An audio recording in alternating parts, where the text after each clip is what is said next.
2024. This is the first episode of ICON of Emulation in the year 2024. We pray the year be more prosperous and productive for all of us in all our endeavors. Now the program, as you have known it, is ICON of Emulation. And what do we do on this program? What we basically do is that we identify icons in the society who have impacted the society, who can stand to be role models to our youth out there. So we try to talk to them here. Let's have a one-on-one chat with them so that the youth out there can have one thing or two to learn from the way their path, how they've been toying it. So today on the program, we have another icon that we have identified and we are bringing on board.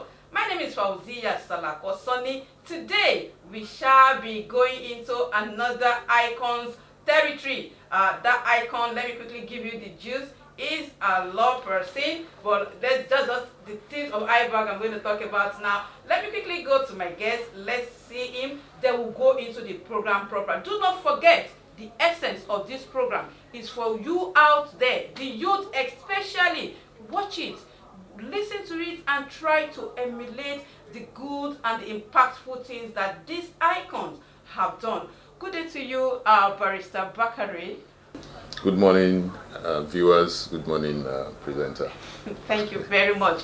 That is our icon of emulation today on the program. Now let's go into those things that we have brought for him to give us information about that will be of benefit to all watching us. Don't forget, this is coming from you, from King Media. If you have not liked us, like us, share our videos, and also subscribe to all our social media handles. I will be glad to have you. Thank you so much.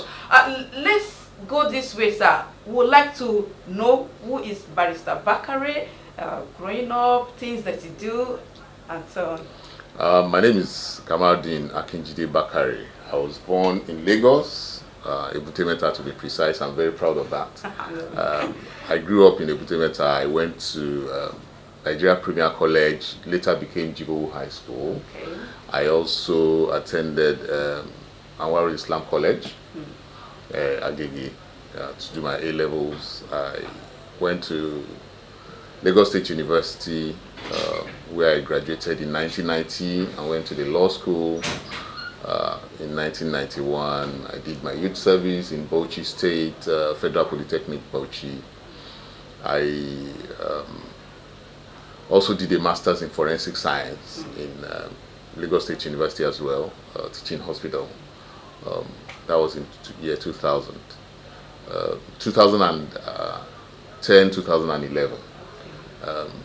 Yeah, that's basically, since then I got employed to the Lagos State Service in the year 1995. Since then I've been working as a state counsel. By the grace of God, I'm a director in the public service. I currently head the appeals unit of the Lagos State Ministry of Justice. I like the part that you said you were born in Ebute Metta, because I also am a Ebute Metta born and bred person. What was childhood, growing up, youthhood like in Ebute Metta and the other places? How was it like growing up as a child? Childhood was very, very interesting. We were children of the community. It wasn't just our parents that were our parents, so to say. Everybody brought us up. Your mom could travel for 1 week and you will not feel that she wasn't around, other than general motherly affinity. But in terms of taking care of you, making sure that you eat, making sure that you go to school, members of the community were always willing to take care of you. That was one significant thing that one always remembers when you remember growing up. Growing up was a lot of competitiveness amongst your friends, a lot of playfulness while learning. Simple things as objective questions in English language, in general studies, we used to make competitions with. You know, you bring out your lexics and structure book and we will all compete who gets the highest number. Maybe it will be sweets that we are betting with. Betting is not Islamic, but as children, that was just the competitive edge that we had. It was not based on luck. It was just based on knowledge, and so everybody would strive. So learning was everywhere you looked at. We learned to swim, we learned to play ball, we learned to play table tennis, and growing up was quite interesting. There wasn't a lot of emphasis on wealth at the time, although where there was poverty, you knew there was poverty. But it wasn't so obvious. Those who had and those who did not have, all of us were living together. Yeah, so living in Ebute Metta, growing up in Ebute Metta was quite very, very interesting. I enjoyed the play a lot and the communal nature of living at the time.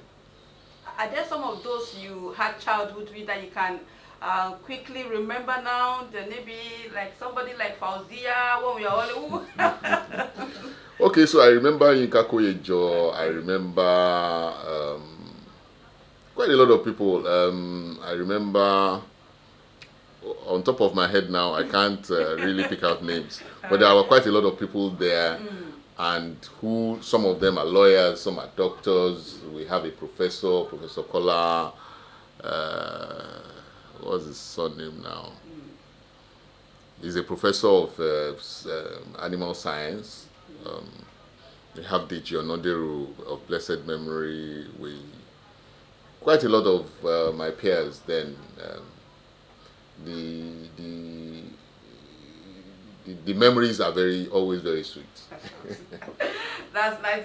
The reason for that is that when you're growing up, you have people around you that you play with, you work with, and as you're growing up, do I still see these people? Or after childhood, everybody just went different ways. That is one of the reasons we asked us that we can know that when we start from the childhood, we can always continue that friendship, that relationship to grow. Now let's go to profession.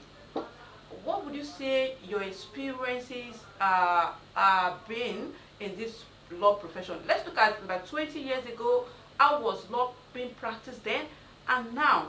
Is there any difference between the practice of law in those years and now? Before, let me just digress a little, All and right. it will just be a minor digression. I became a lawyer because I think my grandmother put it in my head that I should be a lawyer. She was illiterate. But she used to call me, as young as I was, 5, 6, 7-year-old, she used to call me Lawyer Bakare. And when she wanted to pray for me, she would say, "You, by the grace of God, you'll be like the Lawyer Bladner, Lawyer Okunu, Lawyer." That was how she used to pray for me. May Almighty Allah bless her soul. She really, really encouraged me. So why I am saying that is that you should be conscious of what you say to your child when you are, even when they are wrong, when you want to chastise them, even when you want to praise them, you have in mind what you want your child to be, pray to Allah, and then just encourage them in that direction. So when it was an inevitable thing for me to go and read law, because my grandmother had put in my head that I was a lawyer. Yeah. So I thank God for that. So practice, when we became lawyers, it was, we realized at the time that fresh from law school, you are a lawyer, but you are not really a lawyer because you didn't know a lot of things. You only knew what you were taught in school. A lot of law is about experience, it's about what you have done before, it's about what you have seen being done. A lawyer of 50 years, or let us say 20, 30 years, who has never practiced in court, when he wants to start practicing law in court, will have to learn it like a child, like a fresh graduate. So it's a lot to do with learning, seeing what people do, and copying them, learning by doing, going to court with people who really know about going to court, if that is what you have chosen. If you have chosen to just be a solicitor, following precedents of things that have been done by those other people. So practice then, we were patient, and there was not a lot of pressure on us to bring in money. Our parents knew that we will bring money eventually, so at the beginning they supported us. But 2, 3, 4 years down the line, we were able to stand on our feet, and that is very crucial, because at that learning stage, you cannot be too focused on money. If you are focused on money, you will pursue the things that will bring you money, but they will never make you a good lawyer. So we thank God for our parents at the time, who did not put pressure on us, although they needed us to help them, but they did not put pressure on us, because they understood that we had at the time to learn how first to be lawyers, and then the money will come. So the difference that I see now is that young people, once they become lawyers, the next thing they want is the big money, the social media, the celebrity life is what everybody wants to live. And so the patience, the understanding of the need to learn is getting missing in our society, and that is a very, very sad thing. You go to court and see a lot of people who do not know what they are doing, who should but do not know what they are doing, because at the crucial time when they were supposed to learn, maybe they did not find good teachers, or they themselves were not good students. But the legal profession could be better. A lot of things could be better, but that, I believe, is just a reflection of the entire society. A lot of things are whittled down, and we can only hope and pray that things get better. Definitely it will get better.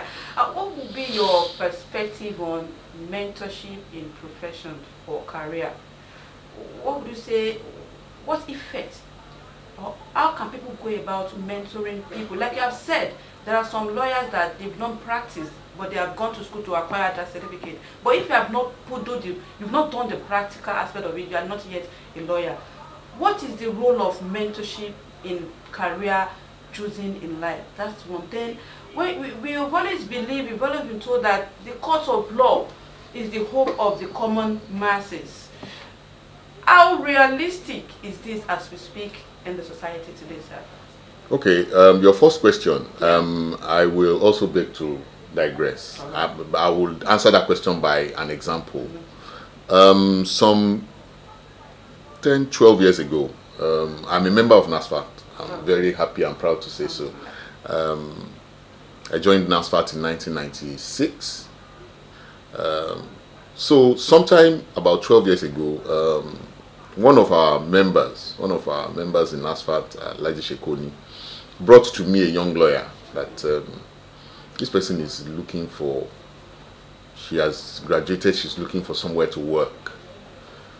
And I said, please bring her to me.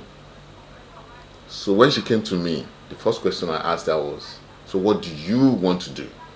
Do you want to practice law, or do you just want money? If you want money, I can help you into a bank. I have friends who are company secretaries. I can help you look for money. But if you want to be a lawyer, I can guide you. I'll help you look for work in a law firm. They will not pay you well now, but that as time goes on, you will become the lawyer you want to become.